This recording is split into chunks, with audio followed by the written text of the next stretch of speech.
Okay. Welcome to our interview. Thank you so much for being here. I feel so happy because today we have an amazing speaker. I'm so happy because I know what he has today. It will be blow your mind. Literally, when I read what he does, it's amazing because they will give you so much value to your company or whatever you do. Because what he's going to reveal today, they will impact your life. It is necessary. I will say it, you have to do it. For me, it's a pleasure to interview Christoff J. Weihman. So today, thank you so much for being here. I know you are so busy, so that you take time for us, I really appreciate it. Thank you so much, Christoff. How are you? I'm great. Thank you, Andres. It's a pleasure to be here. Good morning, and very excited for this opportunity. Okay, Christoff. I like to enter and show the people. Most of the people say, "Oh, there is a company or there is a brand," but behind of that brand, behind that company, there is also a human and a person that they have, feelings, dreams, all of that. So, first of all, it will be a pleasure for me if you can present yourself. Who is Christoff? Where he's born? All that. Like, I want to know first who is Christoff. That is the big mystery, isn't it? Who is Christoff? Exactly, I know. Well, Andres, Christoff, Christoff J. Weihman. I grew up in a small town near Chicago and went to junior college. And when I was 19 years old, I felt a calling on my life to serve God. And so I went overseas. I went to the Pacific Islands and Asia, and I spent the next 13 plus years working with a volunteer Christian mission organization. We were doing feeding programs in Manila. We were doing medical programs to help the urban poor. I then studied linguistics at the university in Manila, and I developed a literacy training program for the non-literate. They taught us to say non-literate, not the word illiterate, the non-literate adults of the Philippines. And we went up into the mountains to the tribal area and taught them to read and write, but not to read and write English, but to read and write their own language, which is called Ilocano. So I spent many years there, and I really felt that my whole life was going to be there in the Philippines in that form of service. And as they say, there's a phrase that says life happens. So there were some events that took place in our family. And eventually I left the Philippines and I came back to the United States, and I really didn't know what I wanted to do. I had some experience and some interest in acting. So for a period of time, I lived in Los Angeles and I pursued an acting career, but I think I wasn't really wholehearted. I think I wasn't 100% committed to it. But I did some acting. I did some stand-up comedy. I did a few films here and there, but I really still wasn't sure what I wanted to do. And while I was pursuing that, I worked in restaurants. I've always worked in hotels and restaurants on and off. And at the beginning, it was just a job. It was just a means of gaining income. But along the way, at some point, I think it was when I was working with a gentleman named Wolfgang Puck. Many people know Wolfgang Puck. He is considered to be one of the original and first celebrity chefs before there was such a thing as celebrity chefs. He was the chef to the stars. And when I was working with Wolfgang Puck as a server and a bartender, I really began to see what excellence in service was all about, what giving and delivering and creating exceptional, what I call 5-star service experiences for the customers, for the guests, was all about. And so I really began to develop a passion around this idea of 5-star service. And so for the next handful of years, I really devoted and committed myself to learn everything I could about service and hospitality, what it means, how to take care of the guests in a really exceptional way. And ultimately, it led me to writing my first book.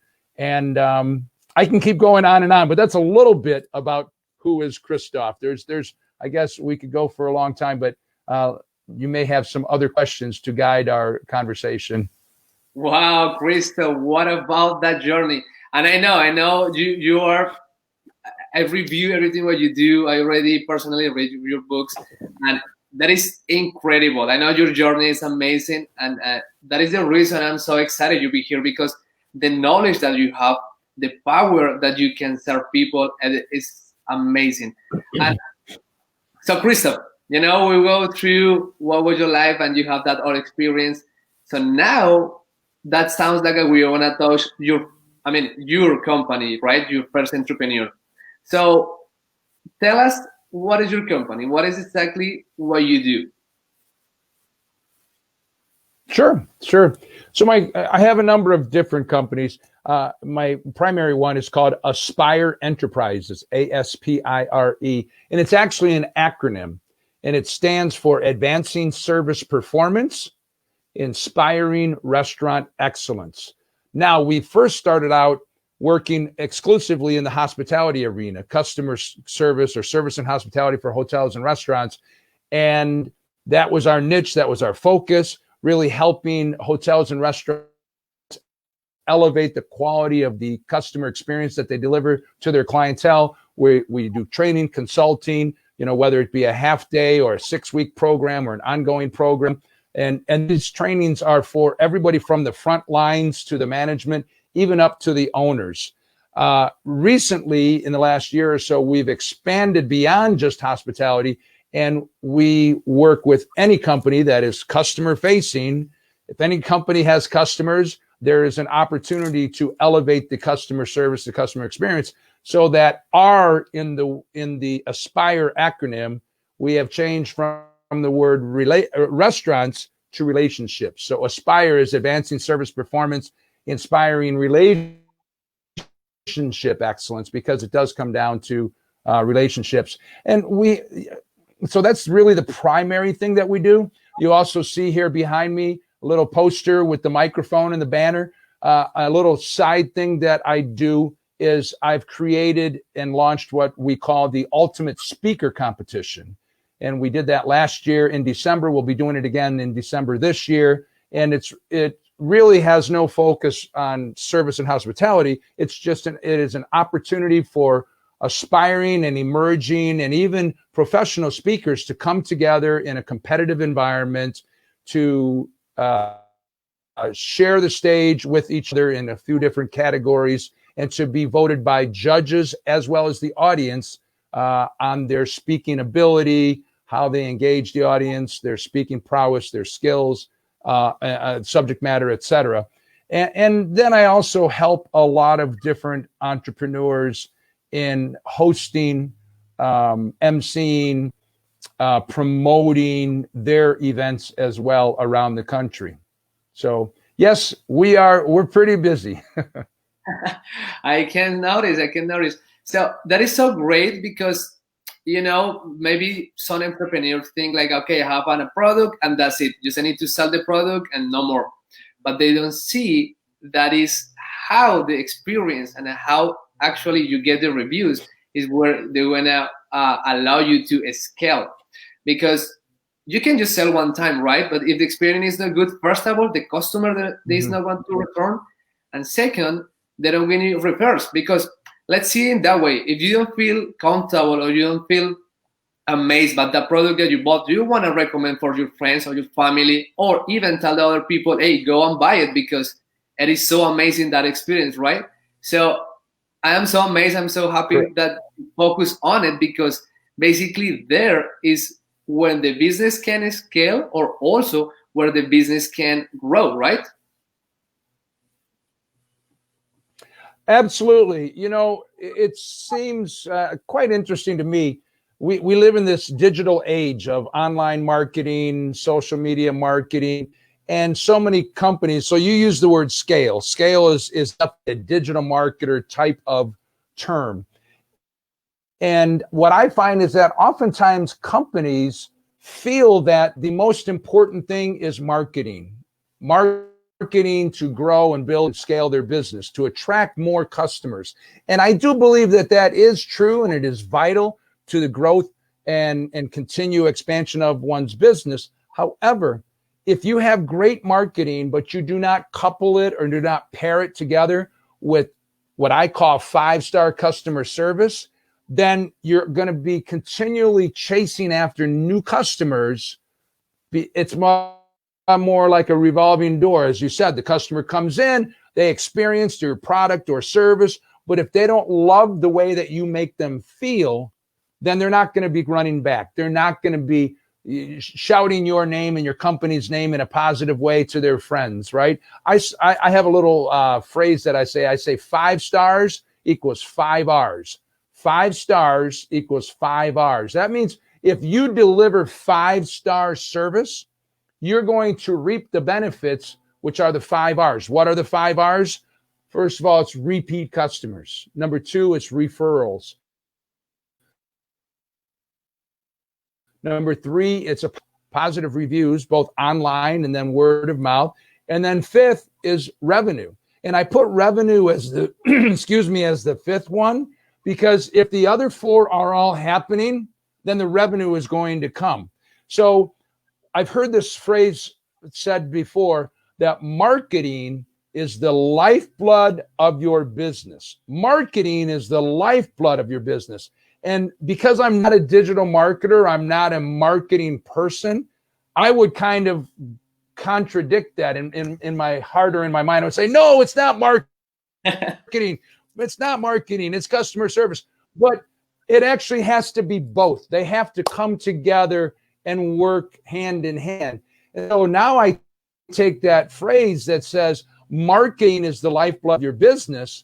I say, yes, but there has to be a heart. There has to be a heart that pumps the blood, and customer service or customer experience is the heart that pumps the blood, which is the lifeblood of your business. So we can't live without. If somebody really believes that they can launch, start, grow, and scale a business successfully without both marketing and customer service, then I think that they're mistaken.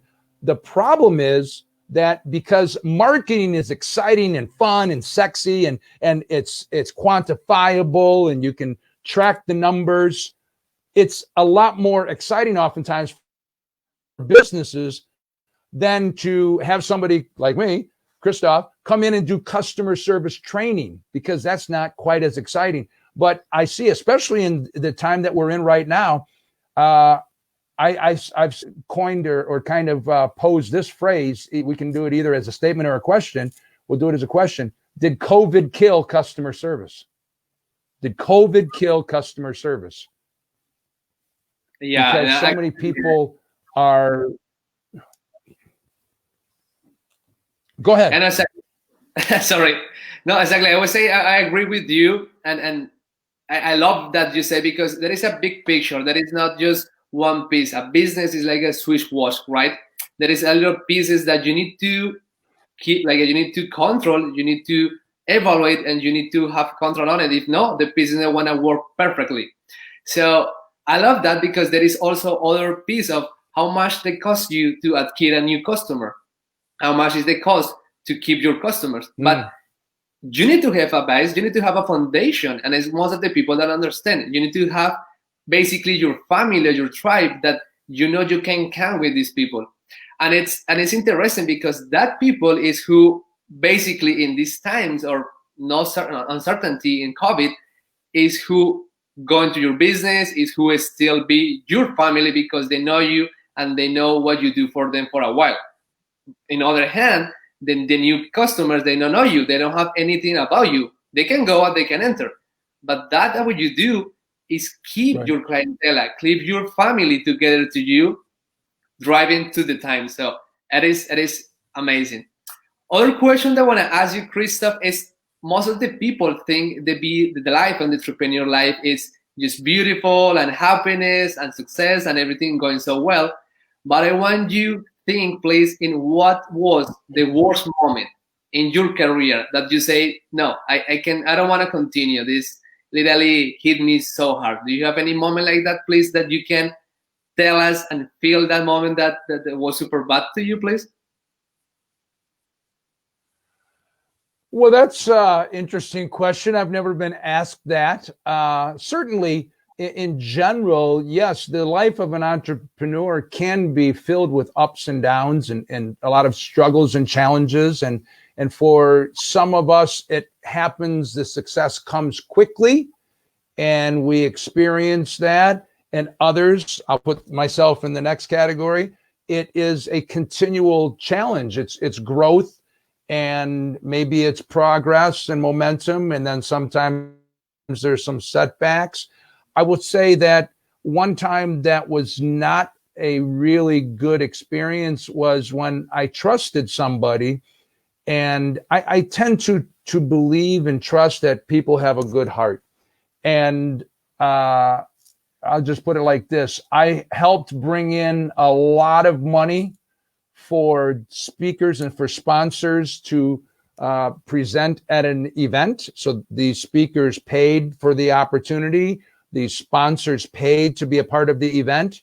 And the person who was in charge of the event took all of the money. Wow. And we still put on the event, but I actually ended up borrowing money the day before the event so that we could at least keep the doors open for one of the days of what was supposed to be a 3-day event. But I put my reputation on the line because all of these sponsors came to the event. They signed up and committed and were, happy to be involved because they trusted me. They believed that I would be involved in something that would be positive, uplifting, making a nice positive impact. But it turned out, as I told you, what had happened. So I had to then go back to those people and tell them, here's what the story is. Here's what really happened. And although none of them blamed me, some of them got their refunds back. Some of them did not. It still really put a kind of a unspoken, I guess, maybe obstacle between myself and those people. And it really takes a while to build relationship. And then when trust is broken, even if it's not your own fault, it does kind of make those people hesitate. Certainly they were all friends of mine. They're still friends, but those are not the people that I'm going to run to for the next event and say, hey, would you like to sign up to be a sponsor? Because in their mind, oh, what was my last experience? Even though they don't equate it with Christoff specifically, and they know the story, it still was quite difficult. So, and I've heard from other entrepreneurs who have been much more successful than me or successful earlier and have gone down the path farther than I have yet. And I hear that, that is a part of business. Sometimes you can be so loyal and have integrity, but that doesn't ensure that the other people are going to too. And so then you have to just decide, what are you going to do about it? And for quite a while, I think I really did have a grudge. But, when you hold a grudge against somebody, it doesn't hurt them. It only hurts you, because everything I do is about energy. I in my book, The Customer Experience, I have actually 2 chapters called Energy and Emotion, because I believe that energy is so important and so foundational that you're not going to be successful in any area of your life if you don't understand and you don't know how to elevate, control, raise your vibration, connect with the people that have the same energy, send out positive energy, all of those things. So when I'm feeling bad, or I'm saying, oh, well, that person ripped me off, or, they shouldn't have done that, it's affecting me. And it's affecting the people that I'm speaking to or talking to. And it's very difficult to put on a face and be calling a prospect or a customer or delivering a training when in the back of your mind, you're still feeling that negative energy. And so you just have to really be able to forgive and release and let that go. But it's you use the word journey. It's a journey.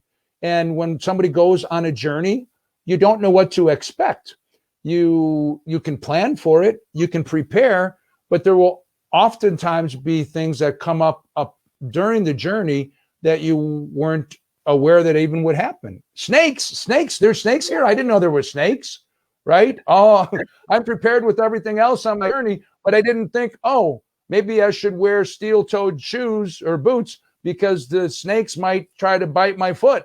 But I have everything else prepared. I've got my bag, I've got my food, I've got my water, I've got my map, I've got my compass, I've got all these things, but I didn't think about personal protection or something like that, right? So it is a journey, and we all are at different points along our journey, and really to recognize that we are all at different points, and we're here to help encourage and inspire each other along that journey. Yeah, I completely agree. And that is so interesting because most of the people say like, okay, I want to try it. That is going to be easy. And in the first obstacle, people go down. And I think that is the end of the day. But most of us as entrepreneurs, we know we need to continue. And I love because I believe so much in the energy too. And I know that you need to be concentrate how you want to tolerate that. Because I don't think so. And I'm pretty sure it's going to be the first one. So you need to see, okay, who you are, where you're going, and have a path in your mind. Because this is a game, a long-term game. It's not about, okay, I want to do this, and at the first mistake, I just want to run away, or, I want to throw up everything. Or even you, in your example, that is funny, you basically can say, hey, I want to just disappear. I don't want to come to the event, and I don't know who other people want to do. But you even borrow money to continue that path, to continue with the show, and see, I need to deliver it the best for me, because what we do is serve people. What we do is help and impact lives, social impact. So I like it because most of the people don't think in that moment that way, and I think it's just in the moment, but it's not that true. You need to see the future, and you need to visualize how it's gonna be. So that is amazing you share with that, Christoff. So Christoff, tell us right now, what is your focus right now? Like you told me you have the speaker session, you also have your company, the 5 Stars. I know you are an author, and you need to have many things going on. Do you have focus in all of them, or how you to be a multitasking guy with these amazing companies? That is a great question, and it's very interesting. I don't know if you are aware, but this past weekend, my business partner and I, Lyman Montgomery and Stacy Benson, we just held an event in Atlanta. It was half virtual and half in person. The title of the event was, I forgot the name, Live Your Focus Encounter. Live Your Focus Encounter, because my friend Lyman Montgomery is a focus expert. Well, yes, it is true that sometimes, and I think that this is common for many entrepreneurs, that we have more than one thing going at a time. So my immediate goal at this moment, or the immediate focus, is yes, we are ramping up and getting prepared for our Ultimate Speaker competition, which will be in Las Vegas on December 14 and 15. Unfortunately, it is an event that really doesn't play well to be done virtually. So it's something that will definitely be in person, live in person. All of our contestants, all of our competitors will be there. And the audience certainly can be virtual. So that's one. We are also, I didn't get a chance to mention my wife. My wife is a nurse. She's been working in the medical field for 20 plus years. And we are on a journey of retiring her. She's going to be a published author at the beginning of the year. And she is making her first steps to step into this entrepreneurial arena. She's always supported me and worked with me. And when I do events, and if she's available, she has spoken at my events. But now we are really on a path of investigating and discovering where that will lead, what the launch for my wife, Michelle, will be. So that is definitely a big focus. And I'm sure that there is another book somewhere in the future for Christoff. as well as we'll be putting out Michelle's book, which that is still in development. So many things, as well as we're continuing to grow the Aspire Enterprises, the customer service training, consulting side of the business. And especially at this time, I really feel that companies need to shift. People keep using this word pivot. And I think that sometimes it's maybe just a phrase, but I'm really seeing that through this time of COVID, some companies are doing adjustments and they're innovating and they're doing things differently. And other companies are still expecting the customers to come running back because they are now open for business again. And I don't believe that that's going to happen, because these customers are feeling the same things that we have been feeling. You mentioned earlier, fear and worry and uncertainty. So if we've been feeling that, how much more our customers? And we have to empower ourselves and our team members to be able to take a different approach to our customers and really make them number one. And that also includes our team members. Our employees are also customers. They're our internal customers. And this is a time that the companies that step up and make a shift and really focus on the care and appreciation and truly valuing their customers are going to be successful. And I just noticed recently that there's now this new phrase. So I'll give you an example. My wife and I we have a wedding coming up. Her daughter is getting married soon, and we're upgrading the house. So we bought some new furniture, and we purchased the furniture to be delivered. We purchased or chose the set that was going to be assured to be available 2 weeks before the wedding, 3 weeks before the wedding. And we said, well, what about this one? No, we can't get it until this time. What about this one? No, this one. Yes, I guarantee, I promise you, it will be here at this date,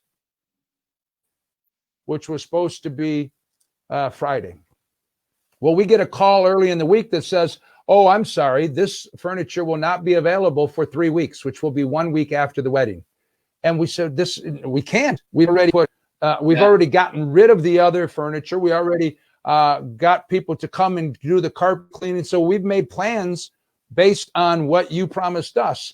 And the answer is due to COVID.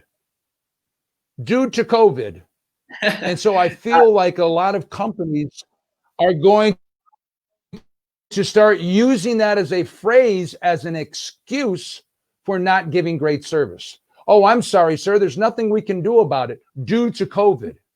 And I'm not downplaying the importance of the health and the safety protocols, and those things are super important.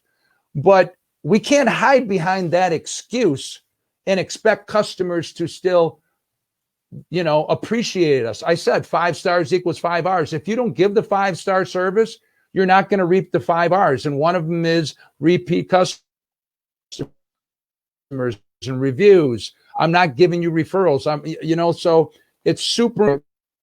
Customer experience and customer service needs to really be at the forefront of all companies that desire to remain in business and to grow and to really serve customers in a positive way in this day. Yeah, I agree with you. That was a long answer to what is my focus. No, I love it, and I know people appreciate it. And I agree with you, because now there is a difference at the companies, and for sure the clients, the customer will remember when they say, in that moment, this company never put it down. Always that was in a company in the moment, or when all the people need it, the company goes in front. The people say, and I'm pretty sure you can do it right. It's not about just to say, sorry, do the COVID. It's how I can do better, what I can do extra. Because something you can do extra to help the clients, to help the customers. So, and all of us, and I love it, is really excuses. always you can do something, but don't try to put it excuse as sorry, that is what it is. No, not my problem. So I agree with you, and thank you for sharing that story, especially with you. But the furniture is right now delivery to your home or no? Finally.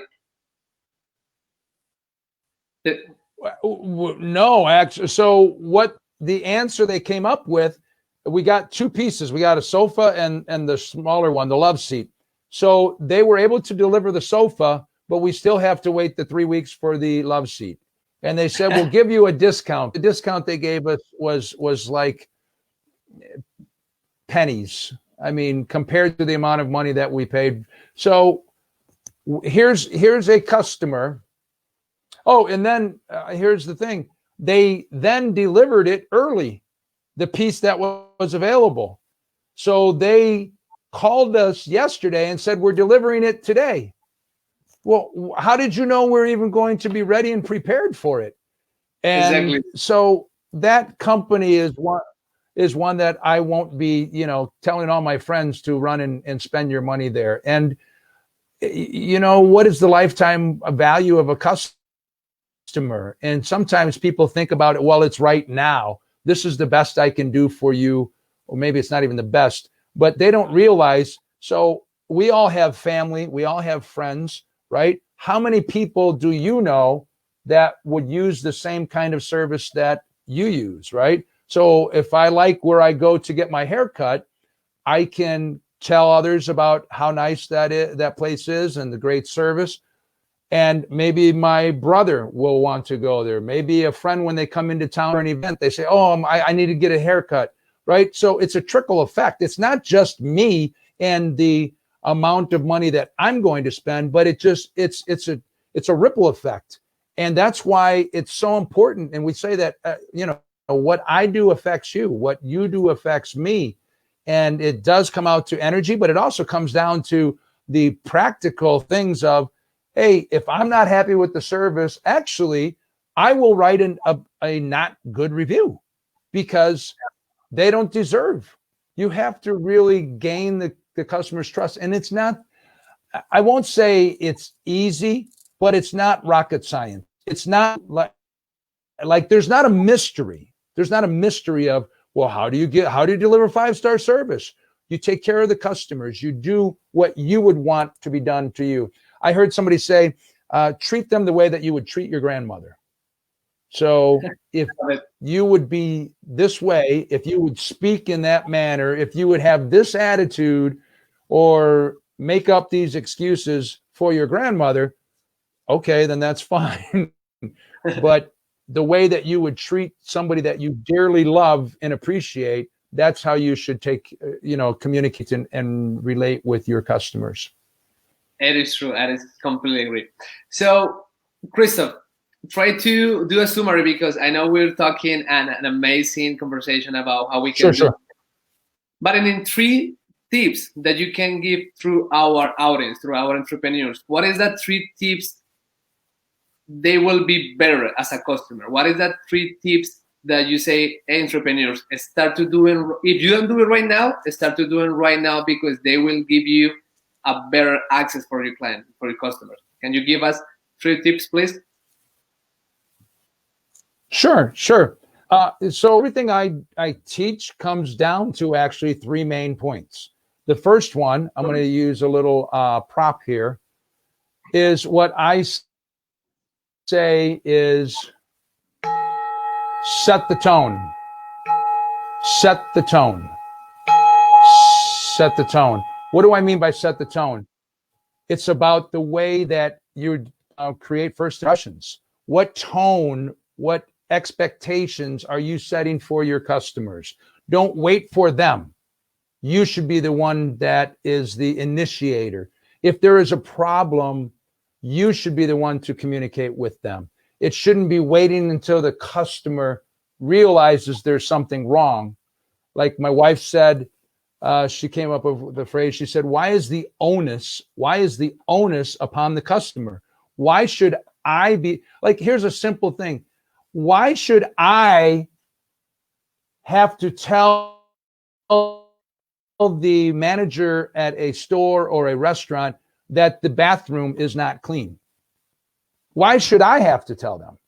Why don't they know it themselves? It's about setting the tone. It's about training and empowering and inspiring your employees and your team members to deliver 5-star service, to set the tone in your mind and your heart, your attitude. So the first tip is setting the tone. And we do a whole training just on that subject. Number 2 is read your customers. Read your customers. That means that you make observation. They are happy with your service, with your experience. Don't assume that everything is okay, because oftentimes there's an assumption, well, if they didn't complain, everything was great. No, that's not true. They didn't complain because it would take them more time, effort, energy, and emotion for them to engage and make a complaint. So they just feel, well, I wasn't happy, I just won't come back. They vote with their dollars, as is said. So the second point is read your customers. And that is an acronym, READ, recognize, engage, empathize, all of those. We can, and it's actually in my book. We talk about that in the customer experience. And then the third point is, this is a show. This is a show. You are always on stage. You are always representing your company. You are always the face of your company. I heard somebody say a story one time. A family went into McDonald's for breakfast, and the woman behind the counter was so upbeat and positive and pleasant and kind, talking to the children. Oh, I know what you want to order because you were here last week. And they were just really not, it didn't cost any extra money, but she engaged the children in such a nice, positive way. As the children were sitting down with their father, eating their breakfast, the 2 children said, Dad, the people here are really great. This is a great place.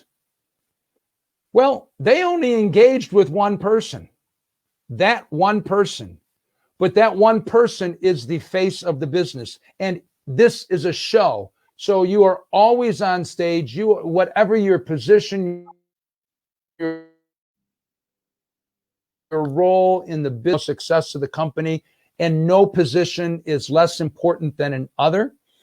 And if it's a show, meaning it's a show, you're always on stage. I keep saying that. So give them a show. Make them feel special. Make them feel important. Make them feel that you are giving your best to them, that you are treating them like a VIP because they are a VIP. So set the tone, read your customers, and this is a show. Wow, great stuff, man. That is beautiful. And for sure, our members will put it that 3-step, because this is a show, guys. That is how you need to sell. That is how you need to serve people. And everything what you say to there, thank you so much. I really appreciate it, guys. I really appreciate Christoff. And I know, because guys, we'll always treat you as our VIP. So today we have a gift for you too, that Christoff so kindly give us to us. So Christoff, yes. What is going to be the gift for our audience today? What is the giveaway? Sure. I have an ebook. It's about 45 pages. It is the 7 biggest service mistakes that are costing you money. The 7 biggest service mistakes that are costing you money.